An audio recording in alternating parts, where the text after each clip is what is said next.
Good morning, Grace Point family. I'm Laura Booker. And I'm Mike Booker. And we are so happy to be doing the welcome today. We're in our new series called Let Us Be, Embodying Our Values.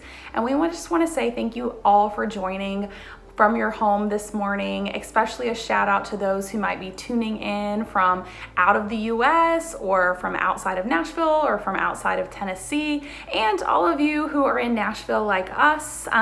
We here at our house have been staying pretty much here all the time, and as you can tell, we've already decorated for Christmas since we're here all the time. We look forward to being able to get back together with everyone in person, hopefully next year, and being able to see all of your wonderful faces. But meanwhile, it's just nice to be able to join together virtually in service and in community, and just welcome to Grace Point. Welcome to Grace Point. Welcome to Grace Point. We are a progressive Christian church, loving our community by gathering in our homes. Even as we practice social distancing, we're asking big questions about what it means to be human, what it means to love our neighbors, and what it means to follow Christ. We're cultivating a safe virtual space to deconstruct or reconstruct, to question and to grow. We are welcoming, affirming, and fully inclusive. Because who you are and who you love are celebrated here. While we may be physically apart from one another, We believe we're never truly alone. You are never alone. We're together in this. We're together in this. So even though we can't give you a hug just yet, We want you to know that you are beloved. You are included. And you are affirmed. Welcome to Grace Point. Welcome to Grace Point. Welcome home. Welcome home. Welcome home.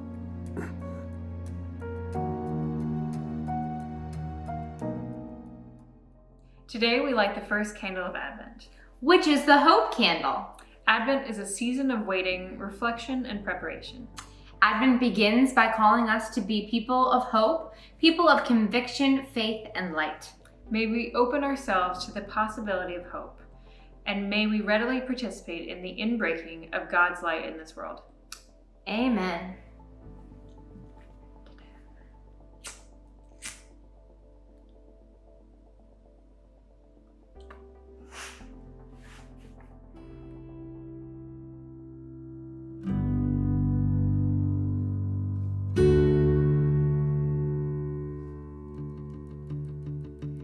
There's a space in every beating heart. There's a longing that reaches past the stars. There's an answer to every question mark. There's a name. There's a hope flowing through these veins. There's a voice that echoes through the pain. There's an ember ready for the flame. There's a name. We will fix our eyes on the one who overcame. We will stand in awe of the one who breaks the chains. Love has a name. Love has a name. Jesus. Love has a name. Love has a name. Jesus.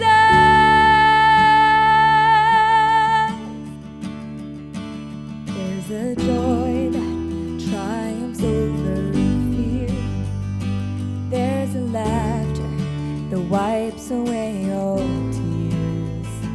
There's a presence that changes atmospheres.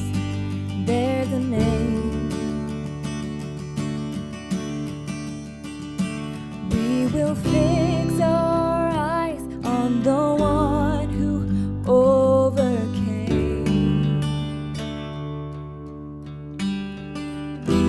We will stand in awe of the one who breaks the chain. Love has a name. Love has a name. Jesus.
Good morning, Grace Point kids, Grace Point youth, and grown-ups. I hope each of you is doing really well.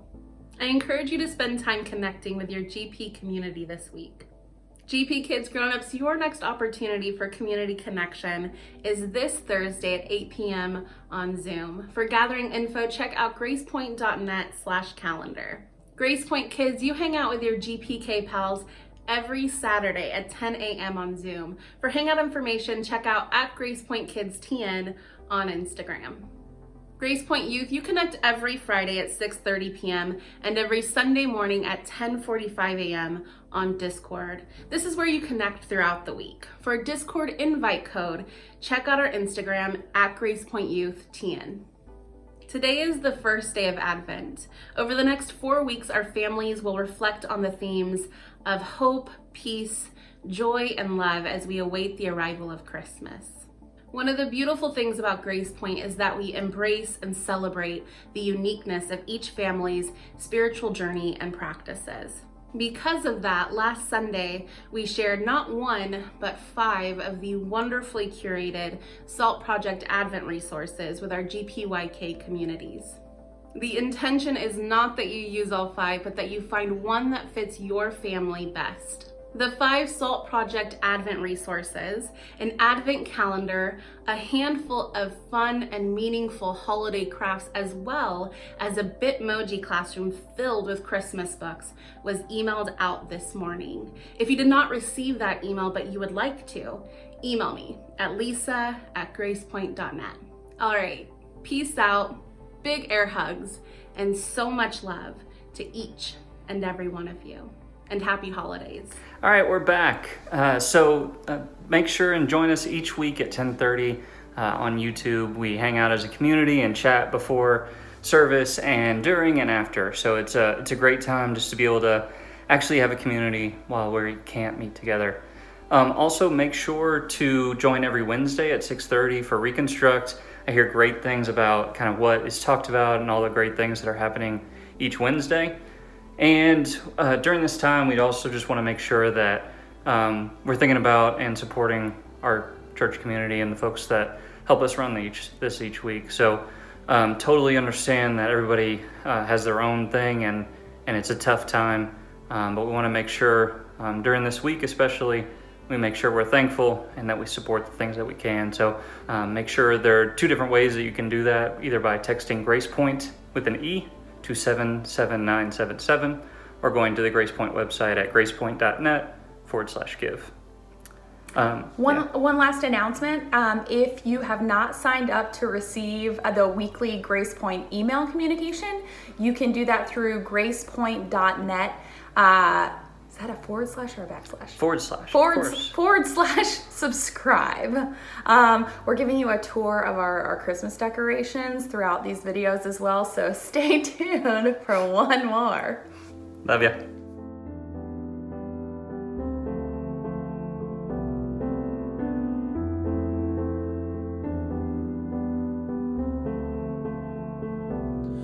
The first Noel, the angels did say, was to certain poor shepherds in fields as they lay, in fields where they lay keeping their sheep on a cold winter's night that was so deep.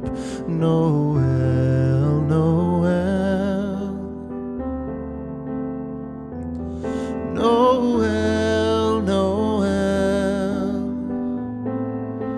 sing out with one accord, praises to the Lord.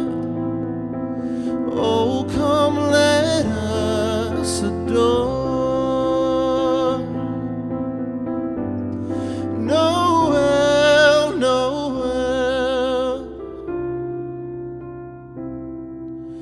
born is the King of Israel.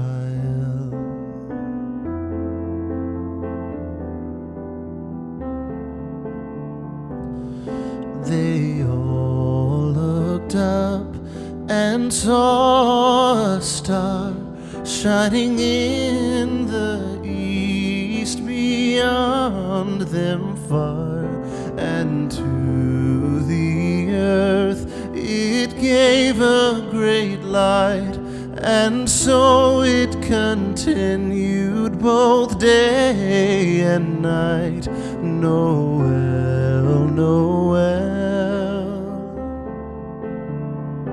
oh Noel, Noel,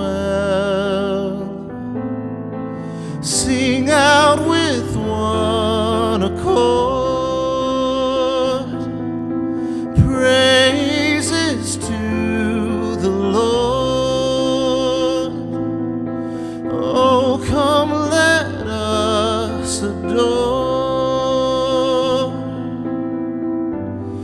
Noel, Noel, born is the King. Sing out with one accord, praises to the Lord.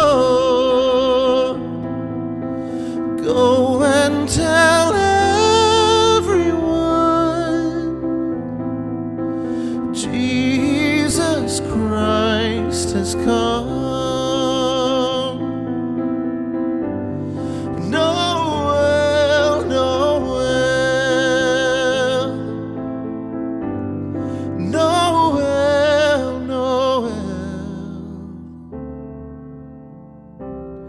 Noel, Noel,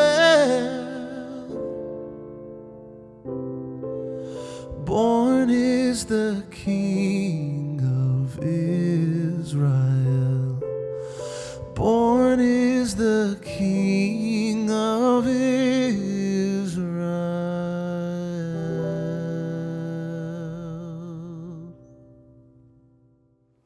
Hello again, Laura and Mike back again, and now we're going to have a time of communion. And you can gather your elements, so juice or wine, along with cracker or bread, and we're going to read through our statement. Come to this table, you who have much faith, and you who struggle with believing. You who have been here often, and you who have come for the first time. You who are at peace, and you who feel despair. We are all part of the human family, and there is a place for us here. Christ invites everyone to this table. May this bread and wine unite us all. We only messed up one time.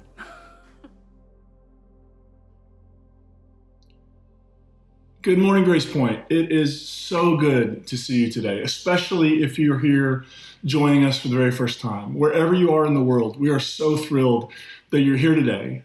I know we're all coming off a week that probably didn't look like what we expected that it would look like. Lots and lots of us canceling plans because of COVID and because trying to do the right thing and love our family well, and love our neighbor and our community well. This has also been a week for us that we didn't expect. I found out on Monday morning that I was positive for COVID-19. And if you follow me on the internet, you know this already. But I'd gotten sick a week ago this past Wednesday after Reconstruct. I felt really like I was okay. And then when Reconstruct was over, I just sort of like the symptoms just hit. And Thursday of that week was a really, really scary day.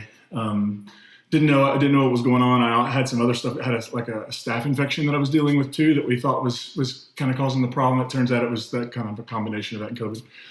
Anyway, so here we are on Sunday morning. Today's the day I'm supposed to get out of quarantine. I'm feeling mostly better. I'm still really, really fatigued. I don't have a lot of energy at all. And my taste buds are starting to come back, but they're weird and things don't taste the way that they used to taste. And so I'm hoping that's a temporary thing, or else I'm going to have to really change what I like and figure all that out again. But I'm doing well. I appreciate everybody who reached out and checked on us, all the good vibes, prayer, all the good things that you sent our way. We're really, really grateful. This stuff is no joke. I was very, very cautious. I followed all the guidelines. I have no idea where I contracted it because we've been very safe. And that's the thing, it can still happen. So we should all do the best we can. We should mask up, we should wash our hands, we should physically we should do all those things, not only for our own well-being, but to protect the people around us. I mean, for me, the biggest concern was spreading it to my family after my symptoms started. So wherever you are, whatever your weekend, whatever your Thanksgiving week look like, however, those are difficult times anyway. So we're glad you're here today, and we make space to hold all of that today. And today is the very first Sunday of Advent. Can you believe it's already time for Advent? And actually, that's because if Advent is about anything, Advent is about time. It's about how we measure time. Specifically in the Christian calendar, this is the beginning, the first day of a brand new year. While the Gregorian calendar rolls over on January 1st, the Christian year begins on the first Sunday of Advent, 4 weeks before the celebration of Christmas. And I think this decision to begin the new liturgical year in the darkest moment, in the shortest days, the dying moments of the old year, I think the church in all her wisdom was brilliant to make that decision, because it's in this time of year and in this moment when the light seems to be fading, and the days are getting shorter and shorter, and it seems like there's less light to go around. It's in this moment that Christians wait for and long for and celebrate that light, this light that always casts out darkness.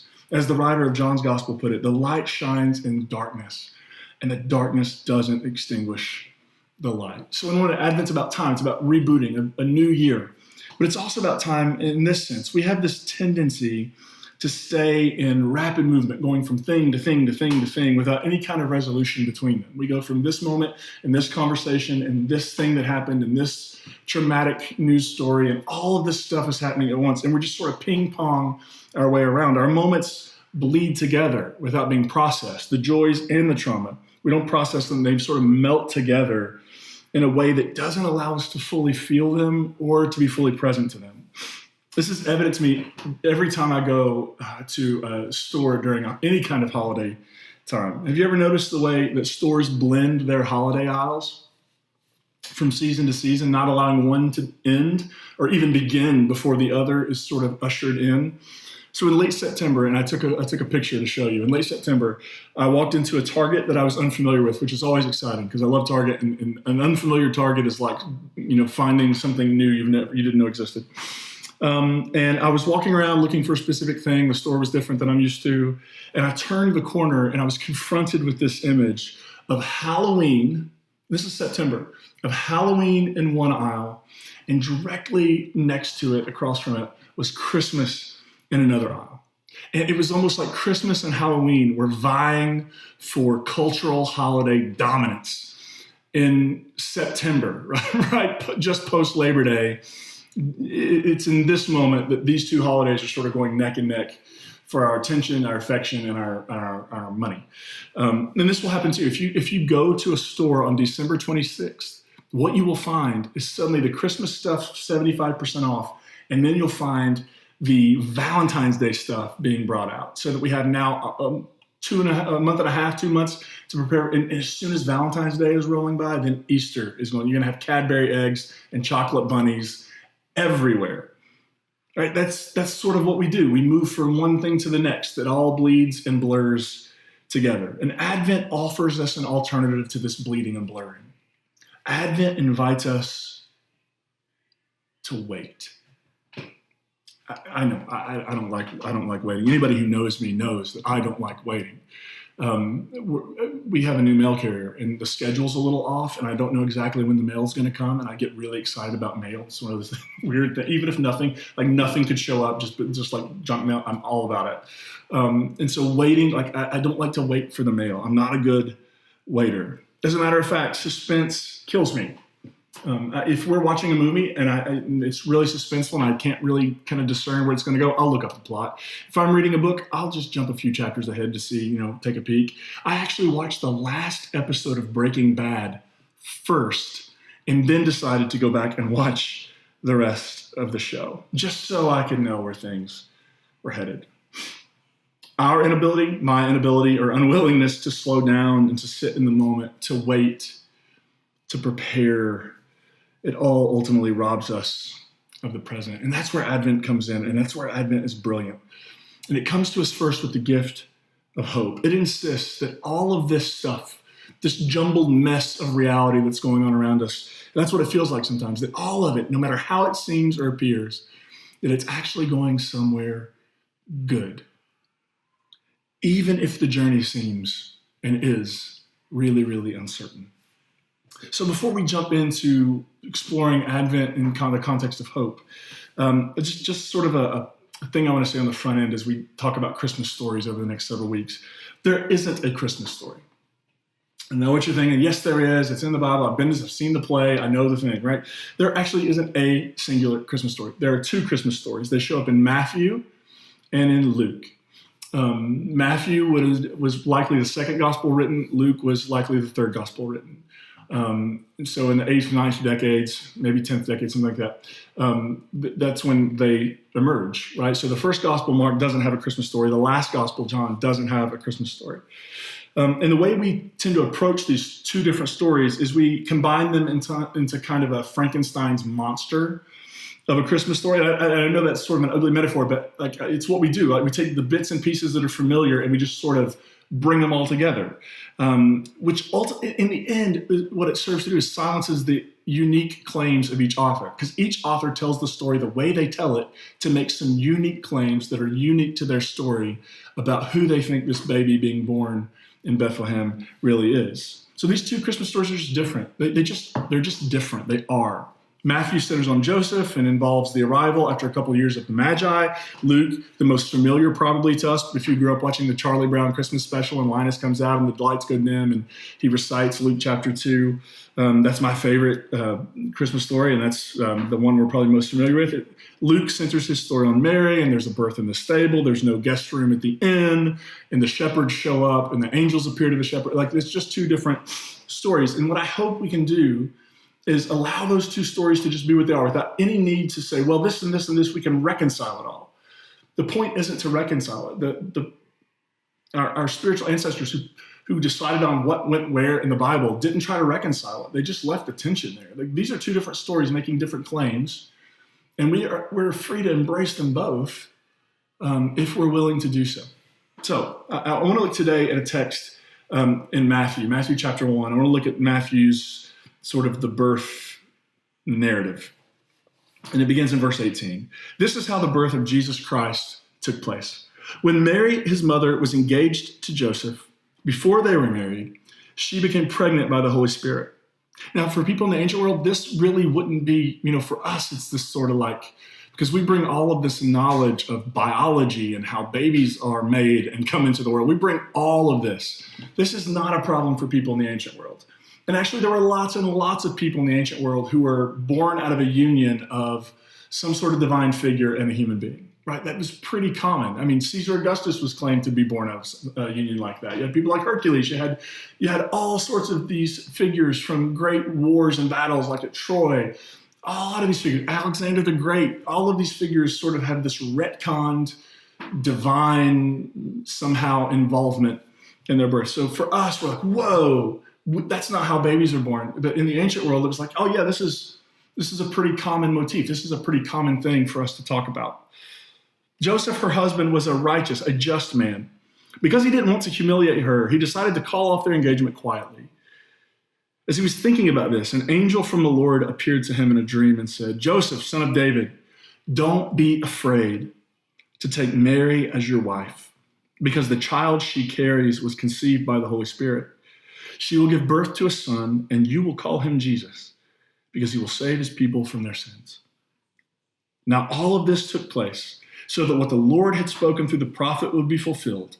Look, a virgin will become pregnant and give birth to a son, and they will call him Emmanuel. Emmanuel means God with us. When Joseph woke up, he did just as the angel from God commanded and took Mary as his wife, but he didn't have sexual relations with her until she gave birth to a son. Joseph called him Jesus. So in the story Matthew's telling, where Luke centers on Mary and there's an angel who appears to Mary and invites her into this process, sort of Matthew begins with Mary's already had whatever experience, and now Joseph, he centers on Joseph. And Joseph, just like Joseph from the Hebrew Bible, is communicated with by God in dreams. And I think there's a definite wink nudge going on there. In this, Joseph is told that whatever's going to happen, that God, this isn't sort of a mistake. Mary hasn't been cheating on it. Like, this is not a thing. What is happening here is that God is up to something in the world. And what I want to focus on today is Matthew's quote, because he says, all of this took place to fulfill what the Lord spoke through the prophet. So what is this quote about, and what does it mean for the story? Well, first, let's say that he's quoting from Isaiah 7:14, and Isaiah 7:14 has its own context that really matters if we're going to get the full effect, I think, of what Matthew's trying to say. So first, Matthew uses a pattern throughout his gospel, and it's this pattern of prediction and fulfillment. And he uses it to shape his story of Jesus. So Jesus does something. Matthew says, this is what the prophets had foretold, and this is how Jesus sort of fulfilled that. And what happens is he mines the Hebrew prophets. He goes back into them and starts digging through them and finding these nuggets, and he pulls those out to show how that these prophets had made predictions and that Jesus fulfills them. Now, what we have to understand is nobody had ever read the prophets like this before. The Hebrew prophets were not, and we'll see this in a minute, were not predicting a distant future. They weren't predicting what would happen in future generations, or they weren't talking about what the Messiah would be like. They just weren't. These prophets were speaking and writing to their contemporaries, to contemporary situations, to things that were happening in the world. And they were bringing a word of warning that here, if you continue to practice unfaithfulness toward God, and if you continue to practice injustice toward your neighbor, this is going to end really, really poorly. But for early Christians like Matthew, their experiences of Jesus, and I'm not saying Matthew knew Jesus personally. Matthew wrote like in the 80s, and Jesus died in the 30s. So Matthew probably wasn't even, but he's a part of this early Christian tradition where these stories about Jesus were being told and shared and handed down, and they were grappling with meaning. And so what would happen is, like, these early Christians like Matthew, they had an experience of Jesus, and it had thrown them for a loop because nothing had prepared them for this. Nothing had prepared them for a suffering Messiah. Nothing had prepared them for what Jesus actually looked like. And so they did what so many of us have done with our theology when we're confronted with an experience that no longer fits the mold that we were given. They took their experience, they went back to the scriptures, and they tried to make sense of it, which led to some creative interpretation of the Bible. Absolutely it did. Here's what Walter Brueggemann says, the Hebrew Bible scholar. In the witness to Jesus by the early Christians in the New Testament, they relied heavily on Old Testament anticipations of the coming Messiah. But Jesus didn't fit those anticipations. I love this. Jesus didn't fit those anticipations very well, such that a good deal of interpretive imagination was required in order to negotiate the connection between the anticipation and the actual bodily historical reality of Jesus. But isn't that always the journey? An experience leads us back to wrestle with our theology, and experience leads us back to wrestle with the Bible, wrestle with Scripture, to wrestle with tradition, to say, man, our tradition has said this all along, but is it possible that our tradition has been, has essentially had things against it, like things it couldn't know, right? Things we've learned now because of science, things we've learned because of biology, things we've learned because we're no longer sort of isolated, but we've experienced the world, we've experienced outside the world. Like, is it possible that we've learned new things that then cause us to go back? And it's been happening since the very beginning, when early Christians like Simon Peter had this vision that 99% of the world is left out of this whole thing. And they have these visions that say, no, what if? What if something bigger? What if there's a bigger story being told? And in Matthew's particular instance here, he's actually misquoting Isaiah 7:14. So I want to dig into that context, and then I'll come back to how Matthew misquotes it, and then we'll come back to maybe what he's trying to say. So in Isaiah 7, let me give you the context, because this is going to be important. It's set in the 8th century BCE. So you have CE, Common Era, Christian Era, where we are, first century where Jesus was. And then you have the 8th century BCE, so a long, long time ago. The people of Judah are under siege, and they're being attacked by two different nations. One is Aram, which is modern-day Syria, and the other is Israel. Now, to give you a quick recap, if you're not familiar with the timeline of the Hebrew Bible, after the death of King Solomon, who was David's son, so you have the great King David and you have his son Solomon.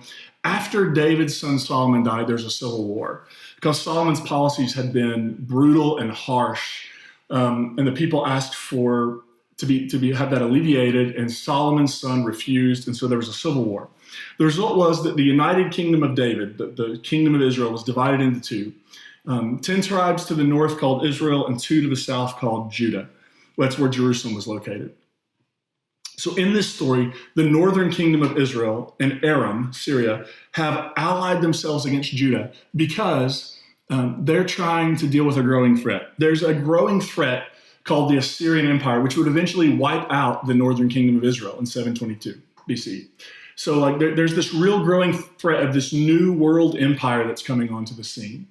And Israel and Aram want to deal with it, and they want Judah, because they know they're not strong enough on their own, that if they bring Judah and their military power in, they may have a chance at throwing off becoming servants, vassals of the Assyrian Empire. And so they want Judah to join, and the way they're going to do that is they're going to lay siege, and either Judah's going to decide to join them, or they're going to conquer Judah, put in a puppet king, and have access to their military power.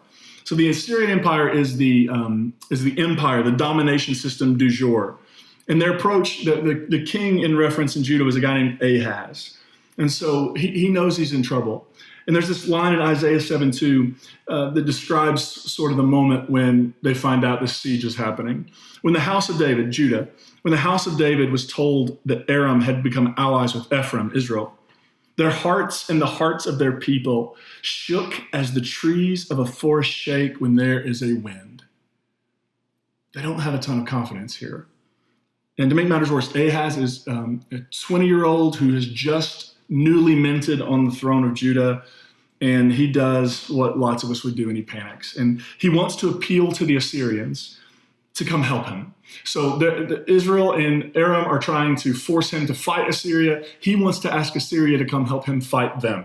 And the thought is, if we can just get rid of them, and we can make this work. And the problem with that is empires aren't known for doing favors.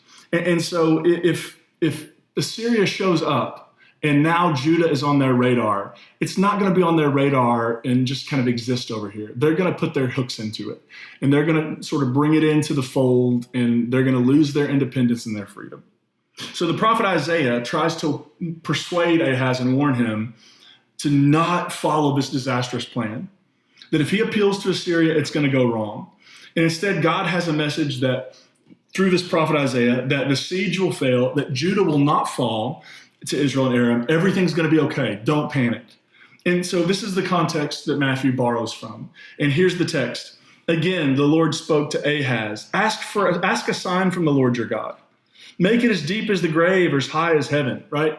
But Ahaz knows that in the tradition, there's this thing about, you can't put God to the test. So Ahaz said, I won't ask. I won't test the Lord. I read the Bible, right? Like that's his opinion. Then Isaiah said, listen, house of David, listen, descendant of David on the throne of Judah. Isn't it enough for you to be tiresome for people, that you're also tiresome before my God? Like you're wearing people out, but you're exhausting God. Therefore, you won't ask for a sign. The Lord will give you a sign. You're not going to ask for it. You're going to get it anyway. The young woman is pregnant and is about to give birth to a son, and she will name him Emmanuel. So this is the context.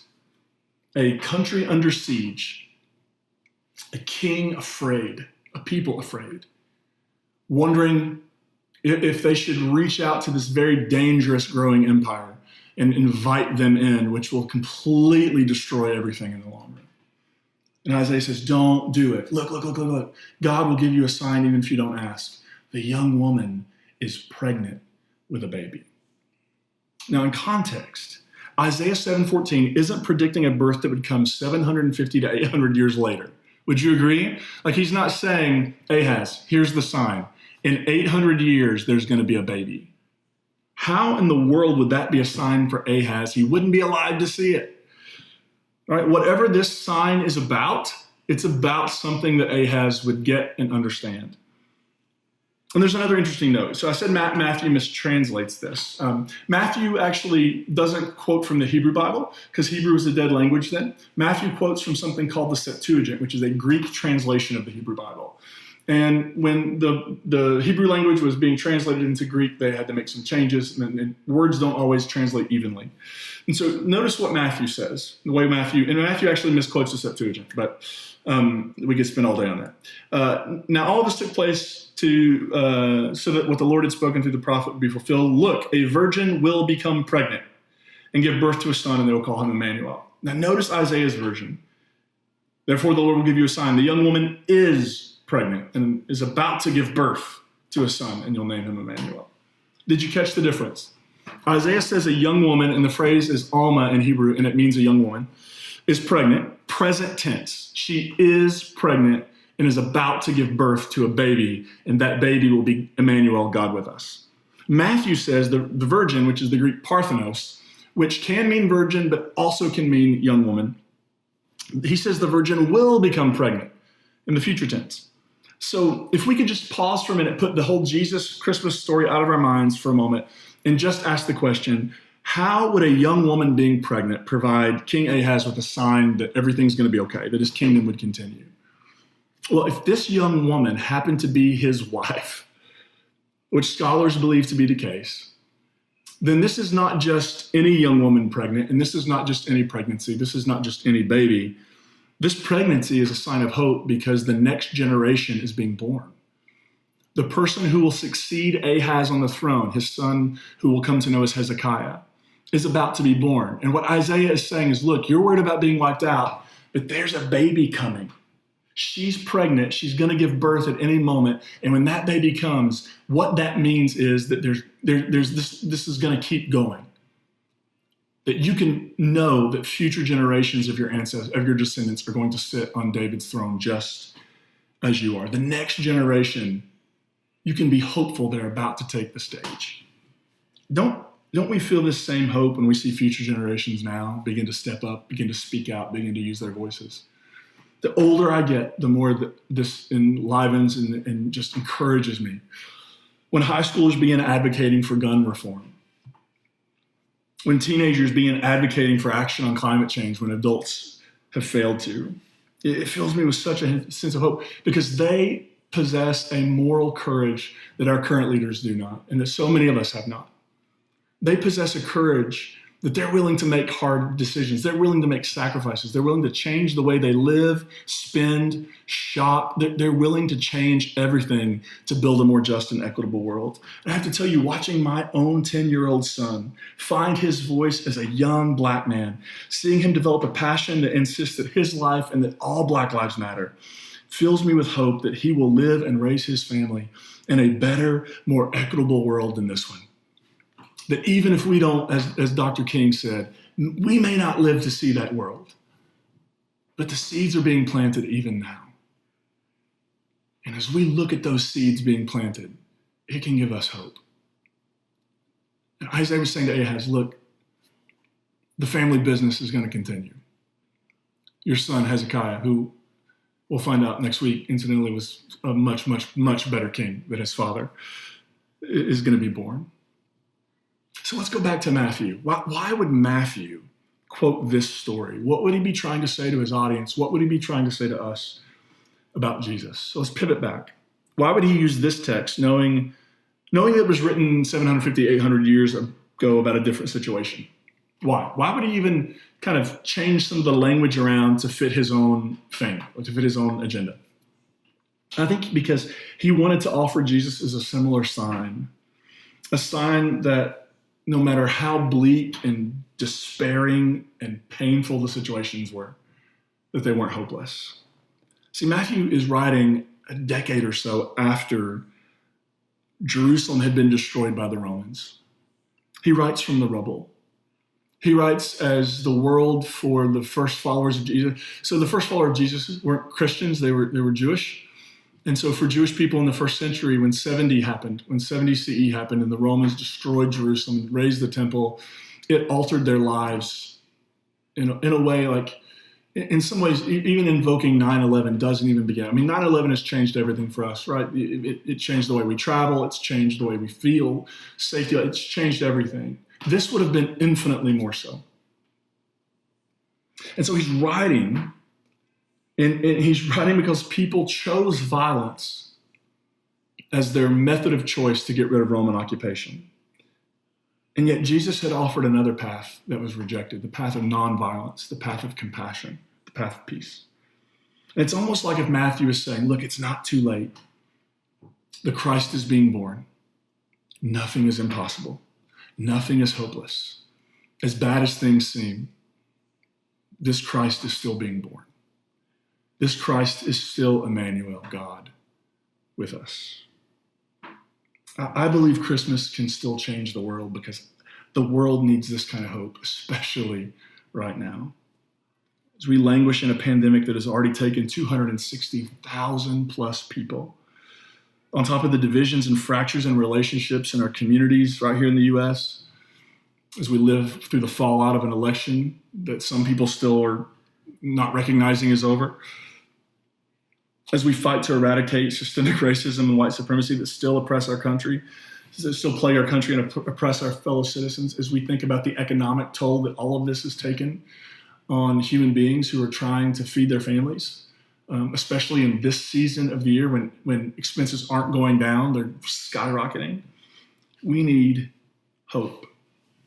We need hope. And I think that hope for those of us who have found ourselves on the Christian path. Hope for us is that the Christ who came 2,000 years ago has never left us. That as we await the celebration of Christmas, we do so with the ever-present reality of God with us, God in us, and God through us. In that way, as we think about God in us, God with us, God in us, God through us, in that way, you and I, we become Emmanuel to one another. When we show up for one another, we become Emmanuel, God present with, for, and through one another. A disembodied spiritual being has never shown up for me, not once. Never. But an embodied flesh and blood human being has time and time again. And I think that's the danger that occurs when we try to ground our hope in some sort of distant evacuation from the earth to the sky. That's not really about hope. That's just about avoidance. That's avoiding the problems in the world and hoping somebody else gets to deal with them. Hope is what happens when we show up for one another, when we roll up our sleeves and begin the work of healing, repairing, and mending the world. Hope is what happens when you and I choose to continue this work of being Emmanuel in the world, knowing that Jesus never left, that the Spirit of Christ has always been with us, empowering us. Because Christ has no body but ours, no flesh and blood vehicles in the world but ours. I was reminded this week of the words of former President Barack Obama when he said, the best way to not feel hopeless is to get up and do something. The best way to not feel hopeless is to get up and do something. Might that have been Jesus' point all along? Maybe he wasn't saying, watch what I do and think I'm really great. Watch what I do and build structures in my name and spend tons of money maintaining them and make sure you don't question the dogma and doctrine. Just watch and believe. It seems like what Jesus was saying is, see what I'm doing and then put it in flesh and blood in your own creative way. See what I'm doing, but don't get stuck there. Then go and figure out how you're going to do this in the world. And I think that's what hope is about. Hope is what happens when we choose to show up for one another, for strangers, for our neighbors, for our enemies, for the world. Hope is what happens when we roll up our sleeves and insist that we will be Emmanuel for each other when everything is falling apart. That God has never been somewhere else. That God has always been looking for flesh and blood to embody in the world. And so we celebrate that in Jesus we experience God with us. We experience God in us. And then we experience God in the world through us. May we accept that gift and that challenge of hope this Christmas and always.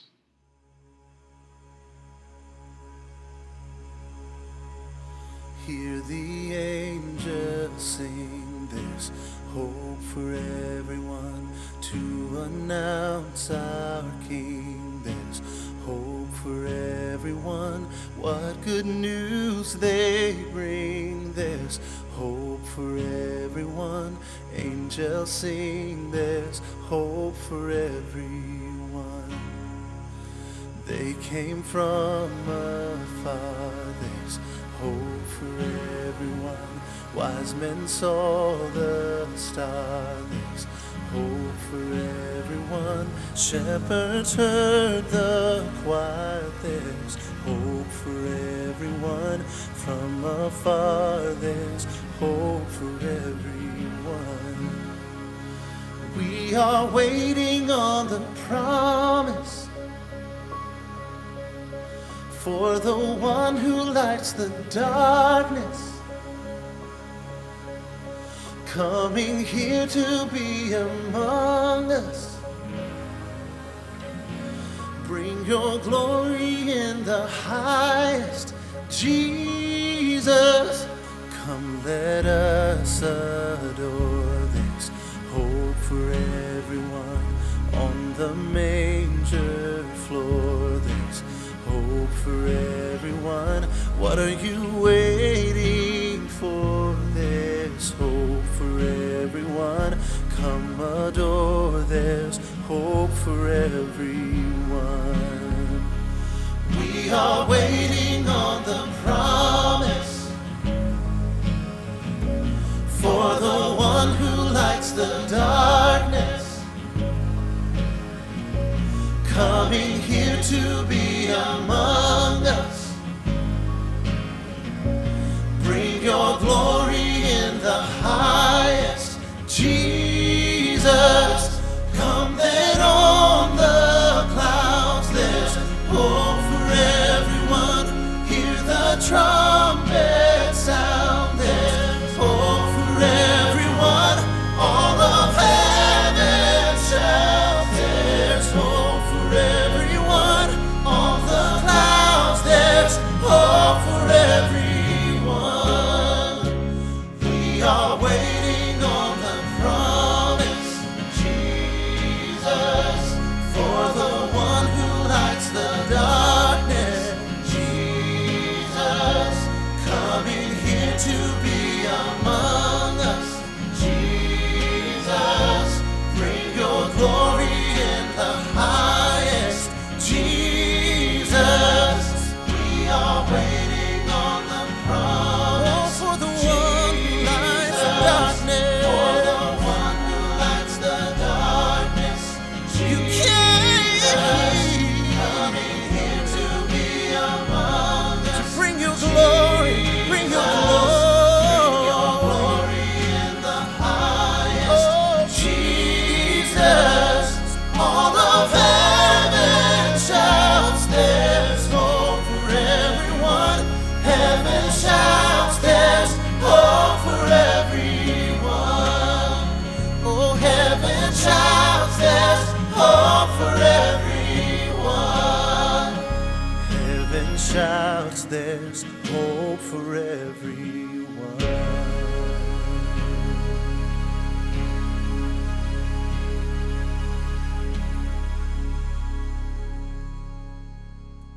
Thank you so much for being with us this morning. As we go today, may we embrace the call of Advent, the call of hope. May we join our voices with the chorus of longing. O come, Emmanuel. May we become aware of the God who is with us now and always. May we live into the invitation of Emmanuel, the embodiment of the divine in our own places and times. May we carry hope with us as a light in the darkness. And may we share that light with everyone we meet. It's been so good to be with you, Grace Point. Until next time, grace and peace be with you.